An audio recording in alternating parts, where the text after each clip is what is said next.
కష్టాలు ఎల్లకాలం ఉండవు, సంక్షోభాలు జీవితాంతమూ ఉండవు. అలాగే అదృష్టం కూడా అంతే, అధికారం కూడా ఇంతే. ఇది తెలుసుకున్నోళ్ళు మేధావులు, తెలుసుకోనోళ్ల గురించి ప్రత్యేకంగా చెప్పుకోనక్కర్లేదు. అవును, వారే మన రాజకీయ నాయకులు. రాజకీయాల్లో బళ్ళు ఓడలు, ఓడలు బళ్ళు కావడం సర్వసాధారణ విషయం. ఇవాళ నా అంతటోడు లేడనుకున్న వారు ఎలా నేలకూలారో కళ్ళారా చూశాం, చూస్తున్నాం. అలాగే నేలకూలిన వారు తిరిగి శిఖరాగ్రాన్ని చేరడాన్ని కూడా మనం చూశాం. ఈ ఉపోద్ఘాతమంతా అమెరికా ఎన్నికల గురించే. అక్కడ ప్రజా తీర్పు, మన నాయకులు నేర్చుకోవాల్సిన పాఠాలేంటన్నదే ఇవాల్టి చైర్మన్స్ రిపోర్ట్.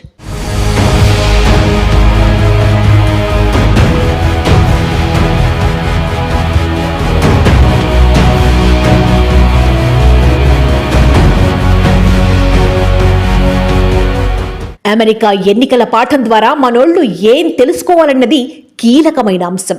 దేశంలో ఎన్నో చిత్ర విచిత్ర రాజకీయాలను మనం చూస్తున్నాం.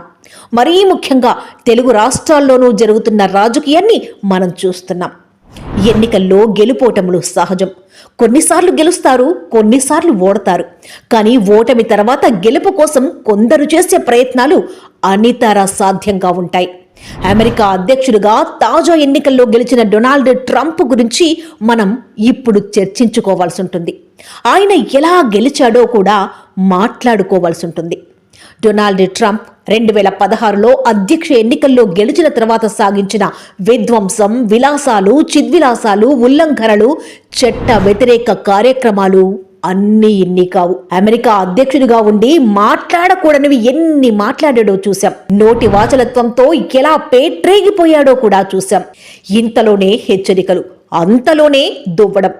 ఓ అగ్రదేశాధినేత ఒక బ్లాక్ మెయిలర్ అవతారమెత్తారా అన్నట్టుగా ఆయన తీరును మనం 4 ఏళ్లు చూశాం.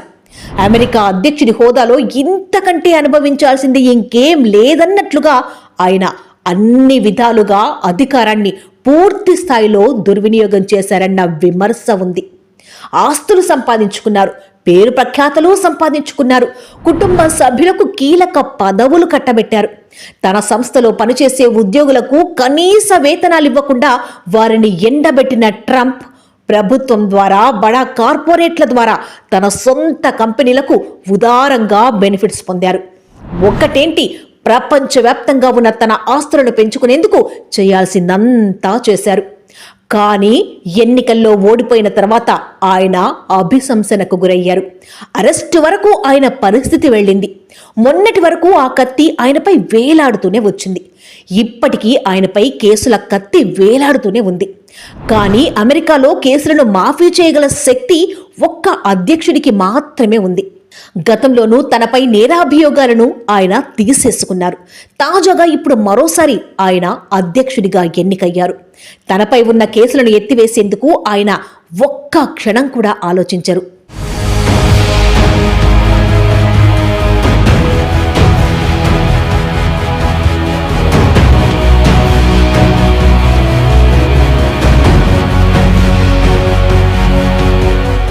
అమెరికాలో ట్రంప్ గెలిచిన తర్వాత మన నాయకులు ఏ విధంగా వచ్చే ఎన్నికల్లో గెలుపు కోసం ప్రణాళికలు రూపొందించుకోవచ్చన్న దానిపై ఎంతో ఆసక్తికర విశ్లేషణలు కొనసాగుతున్నాయి. దేశంలో ప్రధాని నరేంద్ర మోదీ జమానా 3వ కూడా ప్రజలకు సేవలందిస్తోంది. 400 సీట్లు సాధిస్తామని ధీమా వ్యక్తం చేసిన మోదీ సాబ్ చివరకు పూర్తి స్థాయి మెజార్టీ రాకపోవడంతో సంకీర్ణ సర్కారును ఏర్పాటు చేయాల్సి వచ్చింది. దేశ ప్రధానిగా మోదీ వచ్చే రోజుల్లో ఏం చేస్తారు? ఆయనే బీజేపీ భవిష్యత్తుగా కొనసాగుతారా, లేదంటే ఆయన ఏం చేస్తారన్న దానిపైన ఎంతో యాంగ్జైటీ ఉంది. ప్రస్తుతం ప్రధాని నరేంద్ర మోదీ వయసు 74 ఏళ్లు.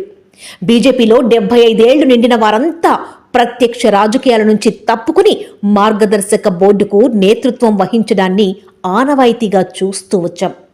ఇప్పటికే ఈ వ్యవహారంపై విపక్షాలు సెటైర్లు కూడా వేస్తున్నాయి. మరి మోదీ విషయంలో ఏం జరుగుతుందో చూడాలి.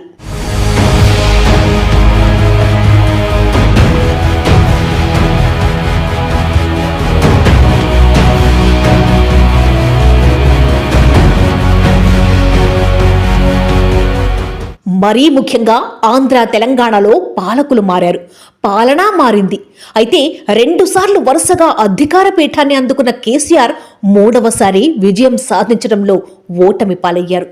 గత ఎన్నికల్లో ఆయన భారీగా ఓట్లను రాబట్టినప్పటికీ స్వల్ప ఓట్ల తేడాతో కాంగ్రెస్ చేతిలో ఓడిపోయారు. ముఖ్యంగా పట్టణ ప్రాంతాలు, నగరాల్లో బీఆర్ఎస్ అద్భుత ప్రదర్శన కనబరిచినప్పటికీ గ్రామీణ ప్రాంతాల్లో ఆ పార్టీని ఓటర్లు తిరస్కరించారు. 2 పార్టీల మధ్య ఓట్ల తేడా కేవలం 4,81,877 మాత్రమే. గ్రామీణ ఓటరు కాంగ్రెస్ పార్టీకి పట్టం కడితే పట్టణ, నగర ఓటరు బీఆర్ఎస్ పార్టీకి జై కొట్టారు. ముఖ్యంగా greater Hyderabad BRS party sweep చేయగా రూరల్ తెలంగాణను కాంగ్రెస్ పార్టీ హస్తగతం చేసుకుంది. తెలంగాణ తీర్పు కాంగ్రెస్ పార్టీకి లభించడానికి కారణం కేసీఆర్ పాలనలో నిర్ణయాలు. రాజకీయంగా తనకు నష్టం చేకూర్చే విషయాల్లోనూ ఆయన దూకుడు ప్రదర్శించడం వల్లే ఓటమి పాలయ్యారన్న భావన ఉంది. ఓవైపు బీజేపీ రాజకీయ వ్యూహాలను గమనిస్తూనే కాంగ్రెస్ పార్టీని దెబ్బ కొట్టడంలో ఆయన విఫలమవడం వల్లనే ఓటమి తప్పలేదన్నది నిర్వివాదాంశం.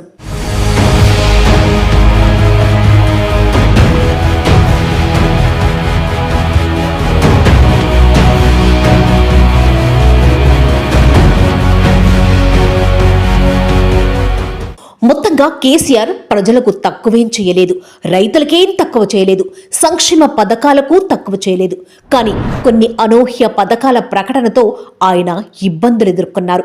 మొత్తంగా కేసీఆర్ ఏదో చెయ్యలేదు, ఇంకేదో చెయ్యలేదన్నట్టుగా జరిగిన ప్రచారం ఆయనను ఎన్నికల్లో చిత్తు చేసింది.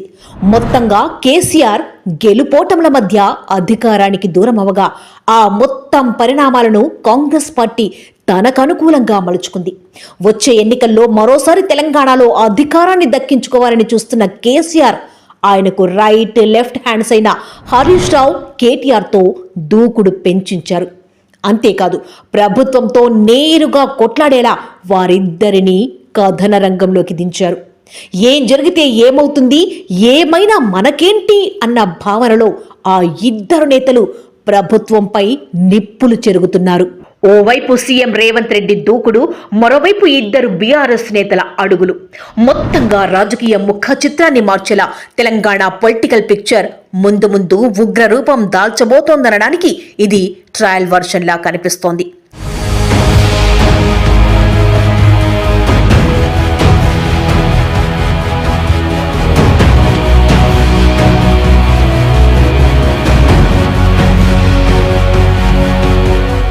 ఈ స్టోరీ ఇప్పుడెందుకనేగా మీ డౌట్? రాజకీయంగా రేవంత్ రెడ్డి 2 దశాబ్దాలుగా ఎన్నో ఒడిదుడుకులు ఎదుర్కొన్నారు. ప్రజాకర్షక నాయకుడై ఉండి కూడా సుదీర్ఘకాలం ప్రతిపక్షానికే పరిమితమయ్యారు. రాజకీయంగా ఎత్తు పల్లాలను చూశారు. తాను బలమైన నేతగా ఉన్నా, తాను బలహీన పార్టీలో ఉన్నా ఎన్నడూ చలించలేదు. రాజకీయంగా ఒక్కో మెట్టు ఎదిగేందుకు అవమానాలను భరించారు, కష్టాలను దిగమింగారు. జైలుకు సైతం వెళ్లాల్సి వచ్చినా వెనక్కి తగ్గలేదు. రాజకీయంగా అవమానాలు ఎదురైనా లక్ష్యం కోసం కదిలారు.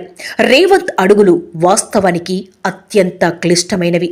ఓవైపు దేశవ్యాప్తంగా కాంగ్రెస్ పార్టీ అంతంత మాత్రంగానే ఉంది. ఢిల్లీలో మోదీ, తెలంగాణలో కేసీఆర్ ముందు నిలిచి గెలవడం అంత ఈజీ కాదని ఆయనకు తెలుసు. కానీ రేవంత్ తెగించారు. కాంగ్రెస్ పార్టీలో సీనియర్లు కేసీఆర్ను ఢీకొట్టడానికి తటపటాయిస్తున్న తరుణంలో నేను నాయకత్వం వహిస్తానంటూ దూకుడు ప్రదర్శించారు. ఇక పార్టీ అధికారంలోకి వచ్చాక సీఎం పీఠం కోసం రాహుల్, సోనియాలు ఒప్పుకునేలా చేయడంలో సఫలమయ్యాడు. మీకేం కావాలో అది చేస్తా, నాకు కావాల్సింది ఇవ్వండంటూ అధికార దండాన్ని అందుకున్నారు. చివరిగా హైకమాండ్ను మెప్పించి స్థానిక నాయకత్వంతో సయోధ్య సాధించి సీఎం కలను నిజం చేసుకున్నారు.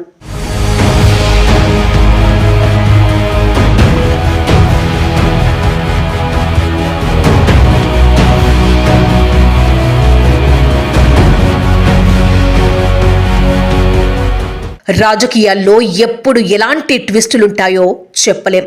ఎన్నికల్లో ఓటమి తర్వాత జీవితం అయిపోయిందని నాడు రేవంత్ భావించలేదు. తాజాగా ట్రంప్ కూడా భావించలేదు.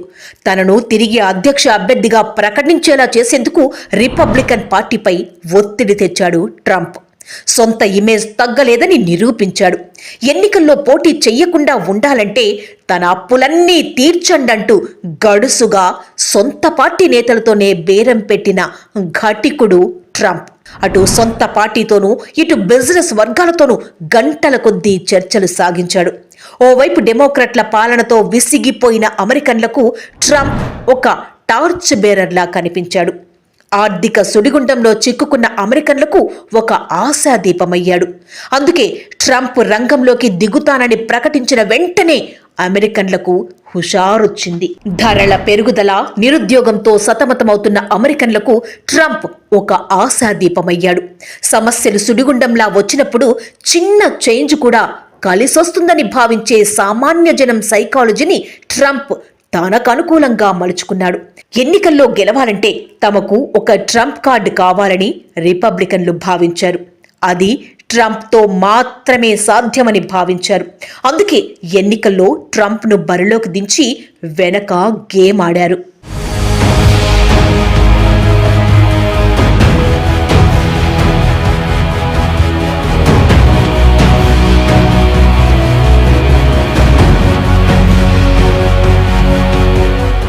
ఇప్పుడు తెలంగాణలోనూ కేసీఆర్, హరీష్ రావు, కేటీఆర్లను ముందుకు తెచ్చి ప్రభుత్వంపై ఒత్తిడి పెంచే ప్రయత్నం చేస్తున్నారు. జైలుకు వెళ్లేందుకు కూడా తాము సిద్ధమంటూ సవాళ్లు విసురుతున్నారంటే తమ పాలనలో ఎలాంటి అవినీతి అక్రమాలు జరగలేదని వారు కుండబద్దలు కొడుతున్నారు. అంతే ధీమాతో ఉన్నారు. తెలంగాణ కోసం కొట్టాడిన తాము సమైక్య పాలకులకే తలవంచలేదని ఇప్పుడు వెనక్కి తగ్గుతామా అంటూ చెబుతున్నారు. 10 ఏళ్ల పాలనలో పేదలకు మేలు చేయడమే కాకుండా అభివృద్ధి పరుగులు పెట్టించామంటున్నారు. అందుకే సై అంటే సై అంటూ రేవంత్ దూకుడుకు కళ్ళెం వేసే ప్రయత్నం చేస్తున్నారు. వాస్తవానికి ప్రజల ఆలోచనలు, కోరికలు ఎప్పుడూ ఒకేలా ఉండవు. ఒకసారి ప్రజలకు ఒక నాయకుడు, ఒక పార్టీ నచ్చితే మరోసారి మరో నాయకుడు నచ్చొచ్చు, మరో పార్టీ నచ్చొచ్చు. ప్రజల ఆలోచన ధోరణి రోజు రోజుకు మారుతూనే ఉంటుంది. ఉచితాలు అనుచితం కాకూడదని మనందరం ఎంత చెప్పుకుంటున్నా ప్రభుత్వం అదిస్తే బాగుంటుంది, ఇదిస్తే బాగుంటుంది, ఖర్చులు తగ్గాలి, ఆదాయం పెరగాలి అని సామాన్య పౌరులు అనుకుంటూనే ఉంటారు. ఈ మొత్తం వ్యవహారంలో రేవంత్ సర్కార్ ఇచ్చే పథకాలు ఏ మేరకు వర్కౌట్ అవుతాయో చూడాలి.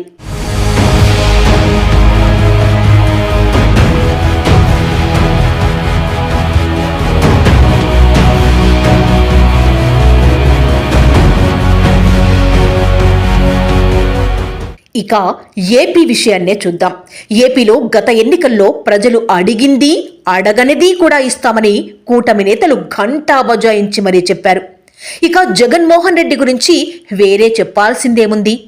తాను ప్రజలకిచ్చిన ప్రతి హామీని నెరవేర్చానని, తనలాంటి నాయకుడు ఇంకొకరు లేరని, తనను చూసి ఓటెయ్యాలని ప్రజలను ఆయన కోరారు. కానీ ప్రజలు వైసీపీని చిత్తుగా ఓడించారు. నాయకత్వం అంటే ఎలా ఉండాలో చంద్రబాబును చూసి నేర్చుకోవాలని తేల్చేశారు. ఆల్ ఇన్ వన్, అన్నీ తానే అయితే కుదరదన్నారు. అంతా నేనే అంటే జనం కాదు పొమ్మన్నారు. తనను చూసి ఓటేయాలన్న జగన్ ఆలోచన కరెక్ట్ కాదన్నారు. రాజకీయం అంటే సమిష్టి బాధ్యత అని తేల్చేశారు. జగన్మోహన్ రెడ్డి స్కీములు తమకు కొత్త కాదని, స్కీమ్లిస్తే ఇవ్వండి, మాకు నచ్చిన వాళ్లకే ఓటేస్తామని చెప్పేశారు. రాజకీయంగా మాకు నచ్చిన విధంగా నిర్ణయించుకుంటామని తేల్చి చెప్పారు. మొత్తంగా జగన్ అండ్ కోను కర్రుగాల్చి వాత పెట్టారు. వాస్తవానికి అధికారంలో ఉన్నప్పుడు ఎవరికీ కూడా ఓటమి వస్తుందని ఊహించరు. ఓడిపోతామని అస్సలే అనుకోరు. తమకు గెలుపు నల్లేరుపై నడకేనని భావిస్తారు. ఇలా ఎన్నో రకాలుగా దూకుడు ప్రదర్శించి చివరాఖరకు ఎన్నికల్లో చతికిలబడతారు. అది అధినాయకుడైనా, సామాన్య క్యాడరైనా, పార్టీ కార్యకర్త అయినా ఎవరిదైనా ఒకటే పంథ, ఒక్కటే ఆలోచన. ఓటమి తర్వాత పాఠాలు నేర్చుకునేందుకు నాయకులు సిద్ధం కాకుంటే తిరిగి ఓటమిలే వారిని పలకరిస్తాయి.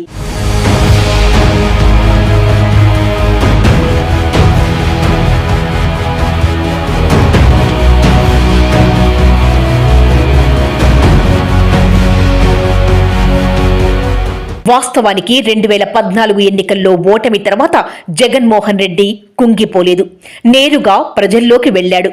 ప్రజల చేత, ప్రజల కోసం, ప్రజల కొరకు పోరాటాలు చేసి తిరిగి ఎన్నికల్లో విజయం సాధించాడు. కానీ ఇప్పుడు అధికారాన్ని అనుభవించడం, తనంత నాయకుడు మరొకరు లేరన్న భావనకు వెళ్లడంతో బొక్కబోర్లా పడ్డాడు. అధికారం ఎలా అనుభవించాడంటే ఇక అంతగా వేరెవరు ఊహించనంత అనుభవించాడు. మరోసారి జగన్మోహన్ రెడ్డి అధికారం దక్కించుకోవాలంటే అంత వీజీ ఏం కాదు. ప్రజల మన్ననలు పొందడం ఆషామాషి ఏం కాదు. మరోవైపు 2019లో జగన్మోహన్ రెడ్డి కొట్టిన దెబ్బతో చంద్రబాబు రాజకీయం అయిపోయిందని, టీడీపీ ఫినిష్ అని వైసీపీ నేతలు చాలా పెద్ద మాటలే మాట్లాడారు. కానీ వృద్ధాప్యం వెంటాడుతున్న చంద్రబాబు గోడకు కొట్టిన బంతిలా పవన్ కళ్యాణ్, బీజేపీ అండతో కూటమి గట్టి జగన్మోహన్ రెడ్డి రాజకీయ జీవితానికి ఒక షాక్ ట్రీట్మెంట్ ఇచ్చాడు. ఎన్నికల్లో ఎన్నో హామీలిచ్చారు. ఇప్పటికే పెరిగిపోతున్న నిత్యావసరాలతో సామాన్యుడు లబోదిబోమంటున్నాడు. ఉద్యోగాలు లేవు, ఉపాధికి ఛాన్స్ లేదు. మరి విజనరీగా పేరున్న చంద్రబాబు మొత్తం వ్యవహారాన్ని ఎలా డీల్ చేస్తారో చూడాలి. అమరావతి చుట్టూ మరో చరిత్ర లెక్కించబడుతూనే ఉంటుంది. అది చంద్రబాబుకు తెలుసు. జగన్మోహన్ రెడ్డికి ఇంకా బాగా తెలుసు. ప్రజల మూడ్ ఎప్పుడు ఎలా టర్న్ అవుతుందో కాచు కూర్చోవడమే ప్రతిపక్ష నేతకు గీటురాయిగా చరిత్రంతా చెబుతోంది.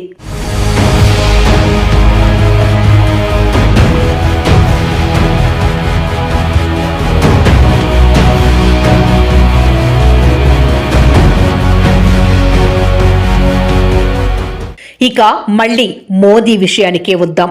ప్రధాని నరేంద్ర మోడీ ప్రయాణం ఒక అడుగు ముందుకు, ఒక అడుగు వెనక్కి అన్న చందంగా సాగుతోంది. ఆయనకు పార్టీలో గతంలో ఉన్న ఇమేజ్ లేదు. కాకుంటే హర్యానా ఎన్నికల తర్వాత బీజేపీని తిరిగి నిలబెట్టే నాయకుడు మోదీయేనన్న భావన బీజేపీ నేతలకు అర్థమైపోయింది. మనకు చేతగానప్పుడు ఏదో ఒకటి చేస్తున్నాడులే అని సరిపెట్టుకోవడం తప్ప ఇంకేం లేని పరిస్థితి వారిది. మోదీ అంటే గిట్టని వారు ఇక చాలు అన్న భావనను వ్యక్తం చేస్తున్నారు. అయితే వీటన్నింటికీ మోదీ ఫుల్ స్టాప్ పెట్టే సమయం ఆసన్నమైంది. మహారాష్ట్ర, జార్ఖండ్ అసెంబ్లీ ఎన్నికల తర్వాత ఆయన ప్రభ మరింత పెరగవచ్చు, అధపాతాళానికి చేరొచ్చు. కానీ మోదీ మామూలు మనిషి మాత్రం కాదన్నది దేశ రాజకీయాల్లోని ప్రతి ఒక్కరూ ఒప్పుకునే అంశం. కాకుంటే ఇందిర లాంటి నేతను చూసిన మనకు రాజకీయాల్లో ఎప్పుడు ఏమైనా జరగొచ్చని మాత్రమే నమ్ముతాం.